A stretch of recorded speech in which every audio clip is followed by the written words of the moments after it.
Hello বন্ধুরা, good morning. কেমন আছো তোমরা সবাই? আশা করছি ভালো আছো। আমার আরও একটা নতুন ব্লগে তোমাদের সবাইকে স্বাগত। আজকে বুধবার, এখন বাজে রাত 3টে। আমি উঠে এখন রান্না করছি, কারণ আমি একটু ওই বাড়ি যাব, মায়ের কাছে যাব।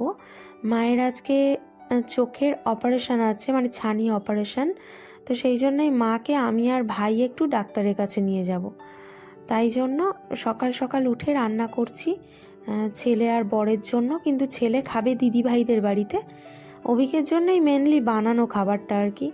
তো তাই জন্য রান্নাটা করে রাখছি আর কি। একটু চিলি পনির বানাবো, পনিরটা অনেক দিন ধরে পড়ে আছে। আর এখানে একটু ডিমের কারি বানাবো। তো তার মধ্যে দেখলে একটা ডিম পুরো ভেঙে গেছে, ভেঙে কুসুম আর সাদা অংশ পুরো আলাদা হয়ে গেছে। তো কিছু করার নেই, ওই ডিমটা পুরো ঘেটে গেছে আর কি এর মধ্যে, জানো তো। তাড়াতাড়ি রান্নাটা করে নিয়ে আমি ভোর 5টার ট্রেন, আমাদের এখান থেকে সন্তোষপুর থেকে যেটা ফার্স্ট ট্রেন, ওটাই ধরবো আর কি। বাড়িতে পৌঁছে যাব 8টার মধ্যে।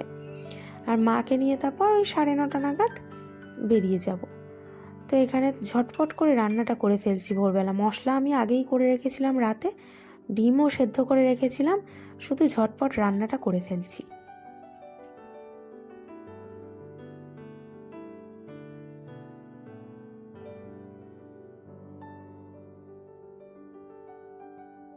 একেবারে অভিক যেটা সকালবেলা যখন বেরোবে, ও টিফিনে যেটা নিয়ে যাবে, সেটাও আমি একেবারে টিফিন বক্সের মধ্যে বেড়ে রেখে দিলাম। আর এখানে একটুখানি চিলি পনির বানিয়ে নেবো, সেইভাবে রেস্টুরেন্ট স্টাইলের নয়, ঘরোয়া স্টাইলেরই চিলি পনির আর কি।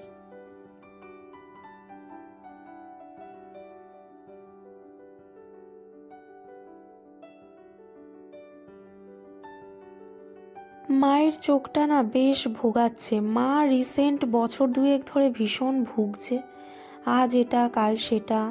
মায়ের শরীর আগে এমন ছিল না।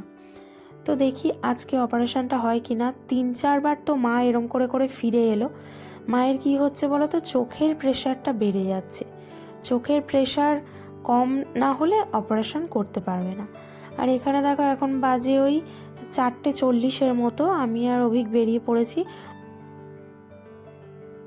অভিক আমার সঙ্গে যাচ্ছে না, যাচ্ছি আমি একাই। ও শুধু ট্রেনের টিকিটটা কেটে আমাকে ট্রেনে তুলে দিয়ে ও চলে এসেছে বাড়ি, আর আমি ওই বাড়ি চলে গেছি। আমি আবার সন্ধ্যের মধ্যে ফিরে আসবো, সন্ধ্যে সন্ধ্যে ফিরে আসবো। আজকে আমার একটু বেশি খাটনি গেল আর কি। তো আমাদের এদিকে সন্তোষপুরের দিকে তো এতটা ঠান্ডা নেই, কিন্তু বারাসাতের দিকে ভীষণ ঠান্ডা পড়েছে। আমি হাইনেক গেঞ্জি পরেছি, তার উপর শাড়ি, তার উপর সোয়েটার, স্টোল মাথায় চাপিয়েছি, বেঁধে নিয়েছি মাফলারের মতো করে। তারপরেও কি ঠান্ডা দেখো, কুয়াশা কুয়াশা, কি ভালো লাগছে। সূর্যটা সবে উঠছে, এখন ওই 7:05-10 এরকম বাজে। সেই সময় আমি নিয়েছি গেটে দাঁড়িয়ে ভিডিওটা।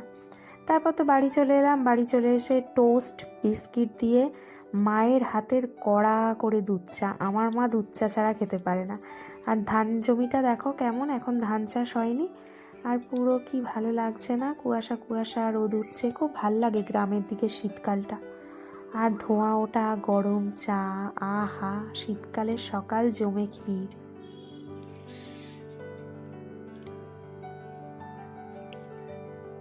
আমি গিয়ে আর চেঞ্জ করিনি। আর এদিকে দেখো বাবাকে আমি এই জীবনে প্রথমবার দেখলাম মাকে হেল্প করতে।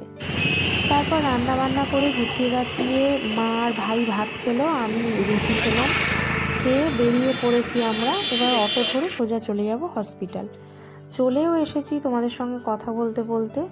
এবার মাকে দেখিয়ে নেব ডক্টর কি বলেন। তার মাকে নিয়ে বাড়ি চলে এলাম। অপারেশন হলো না, চোখের প্রেশার বেড়ে গেছে। মায়ের এই একই প্রবলেম আজকে বছরখানেক ধরে হয়ে চলেছে। চোখের প্রেশার বেড়ে যাচ্ছে, অপারেশন ক্যান্সেল হয়ে যাচ্ছে, পোস্টপন্ড হয়ে হয়ে হয়ে হয়ে 1 বছর হতে যায়, এরকমই হচ্ছে।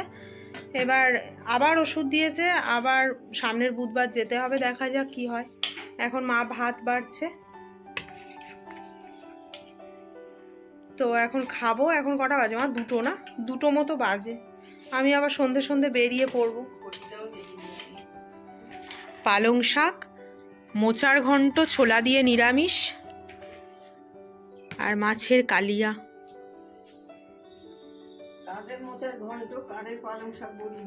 এখন বড় মার কাছে আমি তেল মাখবো, একটু তেল মালিশ করে নি, হাতে আর পিঠে মাখবো। ওই বাড়িতে তো এসব হয় না, এই বাড়িতে এলে কি সুন্দর হয়। আমাদের এই বাড়িতে প্রচুর লোকজন, এক্ষুনি কারোর কাছে নিয়ে গেলেই মাখিয়ে দেবে বলো। এই বড় মা বলছে ওটা কে? বড় মা দেখতে পাচ্ছি না তাই। তুমি চশমা পরেও দেখতে যদি না পাও তাহলে কি করে হবে? তোমাকে তুমি দেখতে পাচ্ছ না? হ্যাঁ আমাকে দেখতে তাই এটা আমি আর তুমিই তো। আর তুই কার সাথে কথা বলছিস তাহলে? তোমার সঙ্গে কথা বলছি। হ্যাঁ, আমার সাথে কথা ওই দেখো, ও বৌদি এই বড় বোঝাও। মা তেল মাকে দিচ্ছে, কার সাথে বলছিস? তা ক্যামেরা অন করে ব্লগে বলছি। ও, আচ্ছা। বড় মা বুঝতেই পারছে না ব্যাপারটা।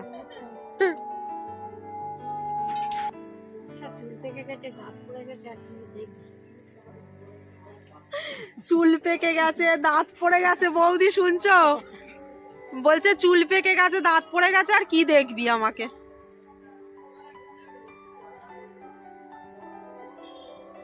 কি আরাম আমি এখানে এসে খাই।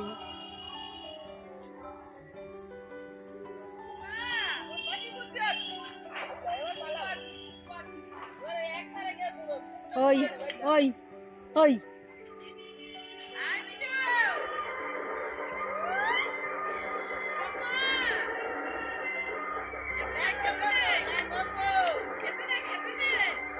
কামড়াবি?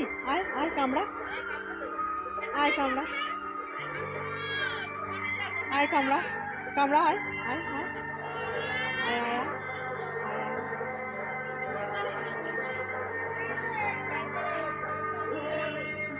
এমনি কত কথা বলে, আর এখন একটাও কথা বেরোচ্ছে না।